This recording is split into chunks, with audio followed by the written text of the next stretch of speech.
Audio's on. This week, we interview Brittany Welk of Midwest Performance and break down the why, what, and how of implementing an ambassador program that not only empowers your most loyal members, but helps solidify the integration and retention of new members. Let's do this.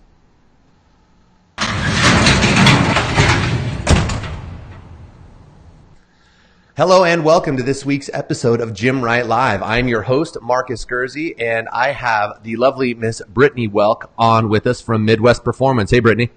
Hello. How's it going? It's another beautiful day. All is well. This is right. This is true. How's everything going your way? Things are going good. It's cold here in Chicago. It's cold and sunny, but it's sunny, so we'll take the sun. Awesome. Very good.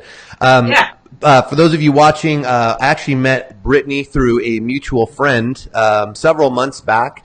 That's Mike Arce of a GSD show and Loud Rumor. He runs a killer agency, does lead generation, all that. And we actually met in San Diego with Marcia and had the pleasure of hanging out with you. And we had some lunch together. And what I thought was so cool about how Brittany and Marcia, her business partner, run Midwest Performance is it's an exclusively for women only gym, and you worked with Mike, basically just getting it right off of the ground, and you guys have absolutely smashed it within a very, very short period of time. Can you tell us a little bit about your journey and how you ladies kind of got started and got off the ground, and how you got to 300 members in like a year? Yeah. So Marcia and I were previous gym owners back in South Dakota. That's where we came from.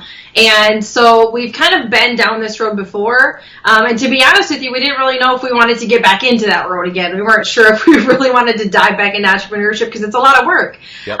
So we decided back in June of 2016 to start a small 12-week program. It was just a program. It wasn't anything. We didn't have a brick and mortar. We were just renting a small space in the MMA gym that Marcia was training at. We ended up signing up about 25 women on just a 12-week like basic program. Mm-hmm. After the program was over, when it got close to being done, a lot of the ladies were like, man, we'd really like to continue, and you guys should really open a gym. And we're like, man, we've heard this before. So we're like, well, I guess we'll give it a shot. So we found a space, and we opened Midwest Performance in October of 2016, and we're sitting at about 300 active members right now in a little over 15 months. So it's been a whirlwind, but it's really been a lot about looking at our past experience and understanding that we couldn't make those same mistakes again. And we learned a lot from the things that we did in our previous business life. And the first thing we did was got a coach, and that's where Mike came in. We got a coach, and we knew we needed help. We knew we needed somebody to keep us on the path. As entrepreneurs, we've got like really bad bright and shiny syndrome, and to be honest, she is probably way worse than I am with it. So we needed somebody to kind of corral that and put it on a path, and that's honestly what's really led us to the success that we've had today. So awesome. Yeah, Mike, I think that Mike is good at focusing the chi. Yes. Very good. Well, I'm excited to have you on today. Today we are going to be breaking down something that I thought you did particularly well, which was how you really integrated and retained new members, because that's a huge part of your growth strategies. A lot of people think it's just about lead generation and the sale, which is obviously a key part of getting people to this point. But the unfortunate thing is that a lot of people think it ends there, and they don't put the elbow grease into like making sure that person really sticks, so that they don't have that like 3-month drop off that so many people struggle with, where they'll grow a bunch, and because they didn't truly integrate, they don't retain, and they create this revolving door effect that is just miserable to manage. So you've built an ambassador program that highlights the loyal members because it gives them something to do. And at the same time, it also keeps it very focused for them. So I've seen a lot of different ambassador programs that can be pretty bulky in the sense of like how many things they kind of expect the ambassador to do. And what I like so much about what you are doing in particular is that it's very condensed, it's very focused around one key role, and that's the integration of these new members so that they really stick. So I'm excited to break this down. And for those of you watching, Marcia and Brittany were kind enough to also actually give us their docs from Midwest Performance on literally what is to be expected from the ambassadors, like the step-by-step guide, and even that first class template that you're sending people from an email standpoint. So we'll be sharing that just afterwards via Google Doc, totally free to download. So thank you for that in advance. But let's dig in here. So first question I always like to ask, why should a gym owner care about this? I think it's important to understand that the life cycle of any member that comes into your gym is typically 18 months. And you've got to figure out a way to make it longer than that. You've got to figure out a way to make it so devastatingly painful for that person to leave that they couldn't imagine even stepping foot out of your gym. And Right. You do that by implementing a process like this, because in the fitness world, everybody's looking for the next best thing. Everybody wants to know what the next best thing is, and you've got to always be the next best thing, or again, make it so devastating for them to even think about leaving that them even reaching out to you to cancel their membership is the most painful thing that they've ever had to do in their life. Totally. So I think that the key to this, because this is what makes your program so effective, the whole devastatingly painful thing is because it's about relationships. And when you have a lot of healthy and happy relationships with, fellow members and coaches at your gym, that overrides the whole shiny ball syndrome for a lot of members, because they will get distracted with the new program, or, hey, I could get a better deal here, or a shiny new gym opened up down the street. If the relationships are sound then and healthy, then none of that stuff matters. And Right. this program is designed specifically to kind of accelerate the that relationship building. It's like you're making sure everyone has a relationship really quickly, which is you're conditioning them right out of the gate. So I'm really excited to dig into this. What else would you say is a benefit to someone implementing a program like this? I think the benefit is that it takes a lot of the pressure off of you when it comes to the sale. Because as a gym owner, especially as a small gym owner, if you don't have a huge staff and you don't have a lot of people helping you in the background of things, you're juggling 50 million things. And the last thing that you want to do is let new members like this slip through your fingers, because they are the lifeblood of your gym. They are the people that continue to grow your business. And so it becomes difficult when you don't have a full staff as a gym owner to try to make sure that you're following up with these people and making sure that you're grooming them and making them feel comfortable when you've got to write paychecks and you've got to train classes and you got to clean the gym, and then all of a sudden those people become your last priority when they really should be your first priority. So if you can take that pressure off of you and put it on your members without them even really feeling like it's pressure, it makes your life so much easier, and it makes the sale so much easier too. Totally. And ultimately too, the beauty in this, because people either shift too much attention on the new members and start to kind of forget about the existing members, which creates a bigger attrition problem down the road, or vice versa. Like you said, they don't pay enough attention to the new leads. They're just focused on the active members, and those new people don't stick, so they never really grow unless someone is kind of a self-managing person, which is the smallest percentage of the type of members we get. So what it does is this actually creates an opportunity for your most loyal members and your excited members who want to contribute and want to help out and want to be a part of the gym, which when you're doing your job right as a gym owner, you're really leading and creating that tribe-like mentality. People start saying, well, what can I do to help? And they start to show up. And you if you're running a gym already, you've been in business for a few months or more, you know who these people are. They're the ones who, without you having to ask, are going up to people and introducing themselves and being like, hey, you made a good choice being here. I love this place. Like, they are already just inherently acting as ambassadors. So what this does is it creates a role for them to feel like they can officially contribute and be a part of this thing without adding expense, because you're adding an employee per se, or because you're having to spend money on any sort of extracurricular program. They're already there doing this stuff and they want to help. So it creates a great runway for them to continue to contribute and give back. So I love this stuff. So anyway, let's dig in here. Okay. So step by step. So what does a great ambassador program consist of? So for us, a great ambassador program consists of making sure that, like you said, Marcus, that you're finding you look at your gym and you find your best member, and then you find the other members who are just like that person, and you give them an opportunity to give back, and you reach out to them, And you want it to be those people. You don't want it to just be anybody. You can't just have just anybody as an ambassador. You've got to make sure that you open the window for the people who want to give back. So the first thing is quality ambassadors. You have to pre-qualify these people. How often are they coming to your gym? Are they active in your community? Are they active with other members? Are they a top person who buys everything from you? Are the people that they spend the most money with you? Those are the kind of people that are already invested in your gym, and those are the people you want to go after. You don't want to go after the people who are only coming 1 or 2 times a week, who are kind of active in the community, who don't really talk to a lot of people after class. Those are the people you don't want to. You want to have quality people. You want to qualify those people. Find the people that are the best and weed out the people that aren't going to be so good. That's the first step, is quality people. And second thing would be is to don't expect them to do this for you.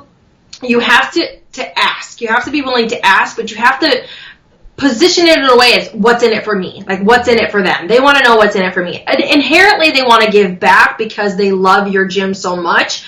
But as humans, we want to have something in it for us too. So we actually incentivize our members too, who are part of this program, whether we give them special discounts on supplements, or maybe we give them a discount on their membership, or whatever the case may be. We want to give back to them as well. We don't want it to just be like, it's all about us and you're helping us sell and you're helping us do all this. We want to be like, hey, if you're going to be a part of this, we appreciate you so much that because you're doing this, this is the incentive of being in this program. It's kind of like being a special member in on a credit card group, where you have the top credit card and everybody else is down here, and you get all the perks and then these people don't. You kind of position it in a way like they're a special breed of people in your gym and they get certain incentives. It makes them want to be more involved, and it just makes the program that much more valuable. So quality ambassadors, and then incentivize them. What's in it for them? That's really the second thing. So if there are 2 most important things, those are it. Quality people and build value in that program so they want to be a part of it. Awesome. Now, what exactly do you offer at Midwest Performance for your members who are a part of this program? Because I've seen all sorts of different things. I've seen people create like a special T-shirt, like a special branded shirt that ambassadors have, even like custom shoes that are branded. And so on. What do you offer specifically? So if I wanted to join your program, what's in it for me? We do like a disc. I think we do a 10%, 15% discount on their membership, like the month that they're an ambassador. We've done 10% discount on supplements because our supplement line does really well, and we have a high markup on our supplement line. So that's something that we can really offer to them. We do discounts like 10, 15% on apparel. We just give them kind of different percentages off of different things. To be honest with you, I've never heard of the shirt idea, so that's a really great idea. So Marcia, I think she might be watching you right now. She should be writing this down because that's a really good idea. But I think we just try to give them percentages off of things because those are the people that buy the most stuff from us. They buy supplements. They're unlimited members. They buy apparel. So they're already doing all of that stuff. So when we get new stuff in and they get an opportunity to get percentage off of that, they're going to buy it. So on the back end, we're still making money, but they feel warm and fuzzy because we're giving them a discount on it. Love it. Cool. So we're being picky about who we're choosing to be a part of this. Then we create an incentive program for them. What's next? After that, you want to make sure that you have these people in a place, their names and their information in a place that's accessible for not only your front desk staff, but your trainers. Because you want to make sure that when you have new people coming in the gym, you've already looked at your class schedule to say, okay, Sally's an ambassador, Julie's a new person, they're in the same class, this is great. So you reach out to Sally and say, hey, Sally, Julie's in the class tonight with you. Here's her information. She's coming at 6:20. She knows she's supposed to be here early. Could you please meet her at the front desk and just kind of introduce yourself? And make sure that you're giving your ambassadors a heads up. Don't just fling it on them the night that they walk in the door and then all of a sudden they're like, hey, this is Julie and this is Sally and here you go. You've got to make sure that they have an awareness of it and they feel like they know and they're ready for it, because you don't want to ever catch anybody like that off guard. So you have to have a really good system in place for when the process actually begins. From finding out what classes they're in, finding out who you compare with who, and then creating that communication like 24 hours in advance. So that way your ambassador is like ready to go. They know what's expected of them as soon as they walk into class that night, and they know what they need to do. So that system prior to the actual visit is something that's really crucial too. Got it. Yeah, it makes sense. And does the new member know that there's going to be an ambassador meeting them there? Like this is a part of the expectations that you've set in advance? Great question. So when we schedule people for their first class, they get a confirmation email from us. And I think I sent you the template for that too, so you can share that as well. Yeah, you did. But in the template, it talks about how you're going to get an ambassador. They'll be introduced to you before your first class. They're going to be your buddy for the week. You'll be exchanging information. So it goes over all of that in their confirmation email. Mm-hmm. So they already are ready for that when they come to class. They know they're going to have a buddy. Right on. Okay, cool.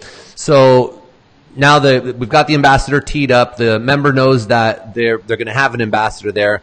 What's next?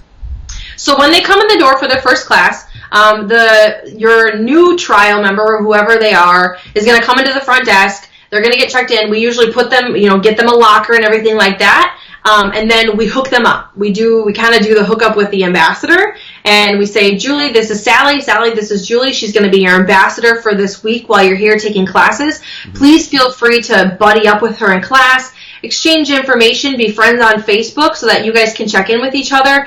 Sally wants to share her story of Midwest performance with you. Feel free to ask her any questions that you might have. Just make them feel really comfortable, like This is your person. This is your person for the next week that you get to really connect with and really hang on to. And they're going to be the person that's going to be there for anything that you need throughout the week. So we do the connection before they even get into the studio so that there's a dialogue that happens before class even starts. They start to kind of form a bond and a relationship before the class even starts. So you want to do that before they even get into class. Because when they get into class, things get crazy, right? They're warming up and the trainer's talking and got too much stuff going on. So if you can do it prior to class, like in your lobby area, and allow them the time to kind of form that initial communication, that initial relationship, it really kind of starts the snowball rolling down the hill. Sure. Let them warm up before class. Yeah. Very good. Okay, so what's the step-by-step that they can follow? And I know you're a big fan of keeping it really simple, but I liked how you broke it down. So what's the step-by-step your ambassadors can follow so that there's no issue, no hesitation?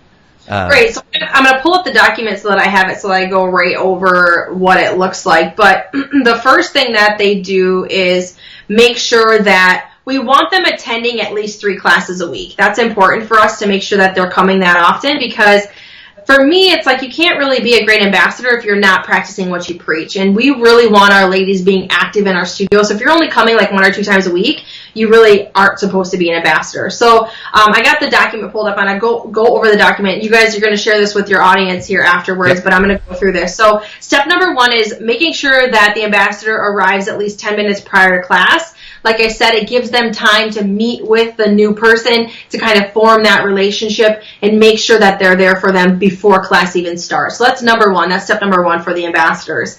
Step number 2 is to make sure that they provide any contact information. So whether it's email, Facebook, phone number, make sure that your ambassador provides that information, whichever they prefer, to that new trial person so that they get connected and make sure that they have each other's contact information. So that's step number 2. And that's before class, right? Mm-hmm. Yes. Right, so that's not after class. Yeah. Okay. Yeah. Mm-hmm. And then after class is completed, your ambassador should be following up with them via text, via phone call, via Facebook within 24 hours of that class. So we actually ask our ambassador to reach out to their person within 24 hours. Hey, how you feeling? Can I help you with anything? How'd you like your class? Et cetera, et cetera. Did you get scheduled for another one? Can't wait to see you again. So just kind of following up with them within that 24-hour window. So that's step number 4.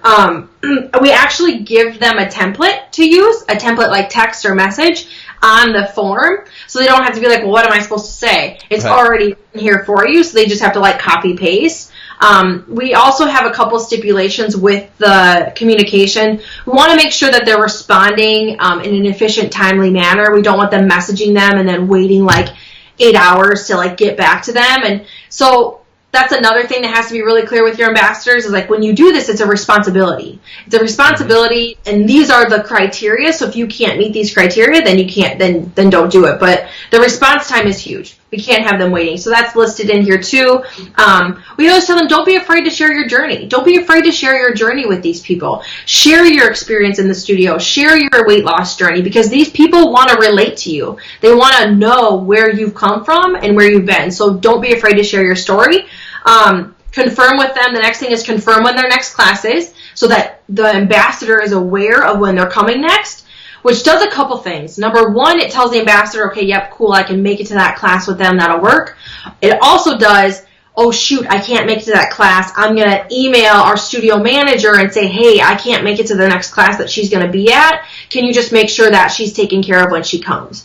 Right? So it's kind of a twofold. If the ambassador can't make it, they can let somebody know that, so the ball isn't dropped for the second class.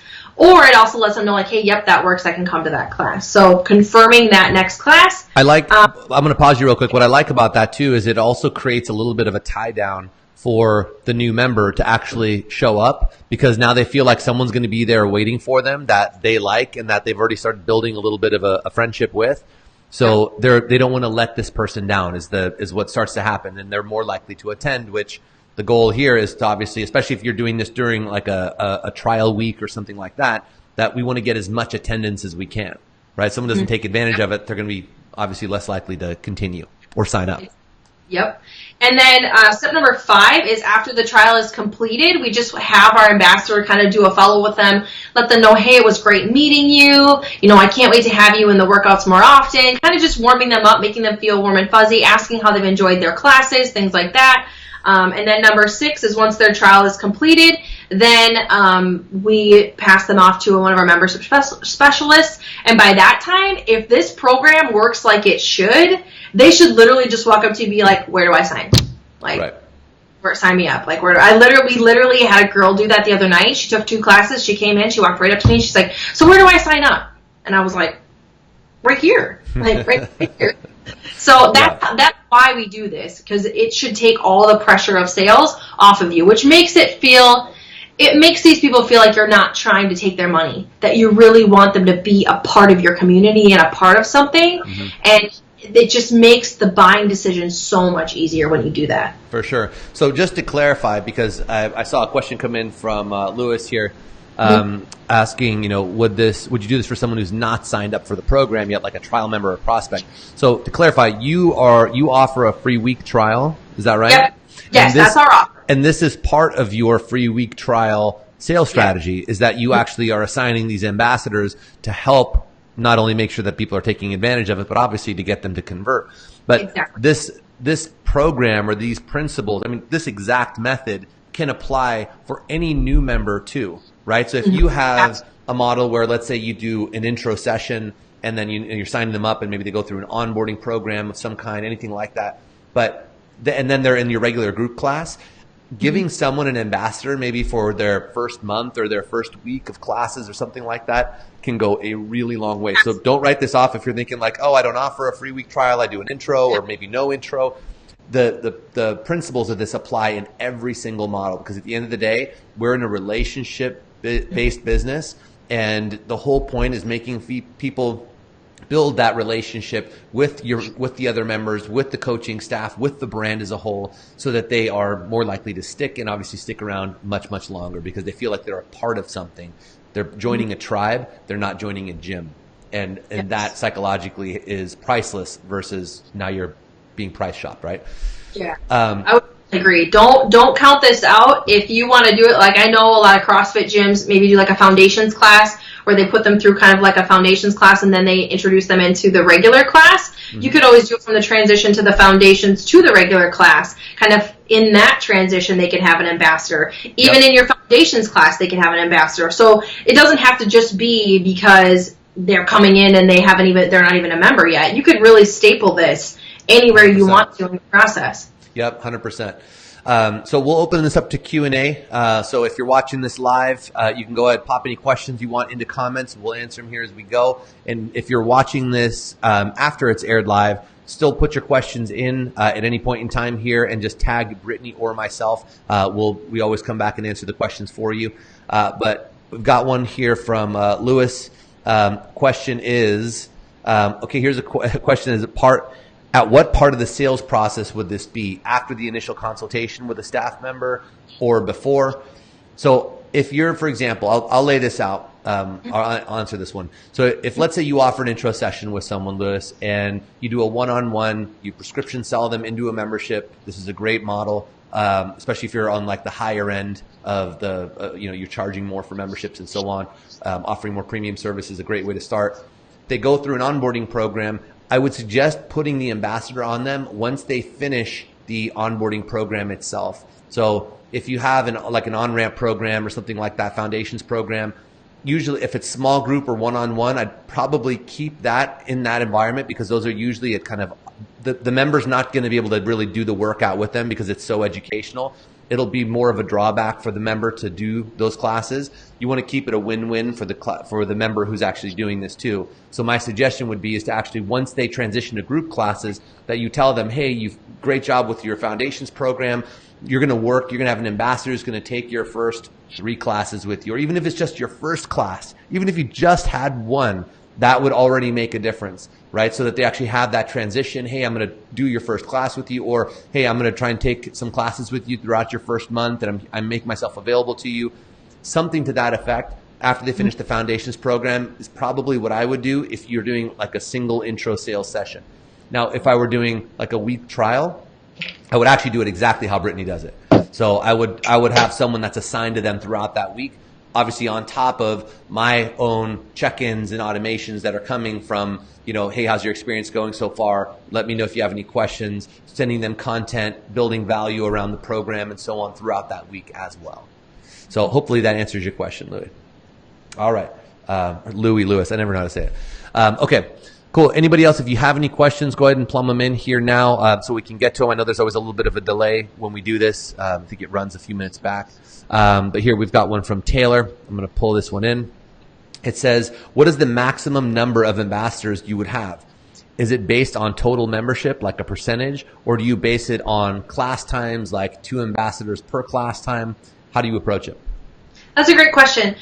For us, we don't put a cap on it. If everybody wants to be an ambassador, the more the merrier. Because let's be realistic, guys. Sometimes you're going to have more than 1 or 2 people that are coming in at a certain class time. So you're going to want more than 2 ambassadors in a class, right? So don't just say, hey, I'm only going to have 2 ambassadors in this class. Because what happens if you've got 4 new people in that class? Then you've got 2 people without ambassadors, or you're going to have to partner people up. And then it gets a little bit difficult for your ambassador, because then they're kind of overloaded. So we don't cap it. Anybody who wants to be a part of our ambassador program, all they do is email our studio manager and let her know. She sends them the credentials. They sign off on it. We put their name and their contact information in a little index card box on the desk, and that's it. We don't cap it at anything. If your members want to be a part of this, man, just let them be in it. That's what they want. They want to be a part of something. It makes them feel warm and fuzzy, and the more warm and fuzzy you can make them feel, the better off you're going to be. So I definitely wouldn't cap it. Yeah, I totally agree with that. And also too, if you're wondering, what if I don't have enough new people at the moment to kind of like keep my ambassadors busy so they feel like they're, actually doing something. This is where doing something like having a quarterly like ambassador dinner or meetup or something like that, where you sit around and you're like, hey, I want to take ideas on things you think we can, do better, or get your feedback, on how we can improve the gym, or ideas. Just even getting people to contribute on something as simple as like, hey, we're all going to go out for, pizza and beer or hot wings or something fun that's not, super expensive. You don't need to go to a fancy restaurant.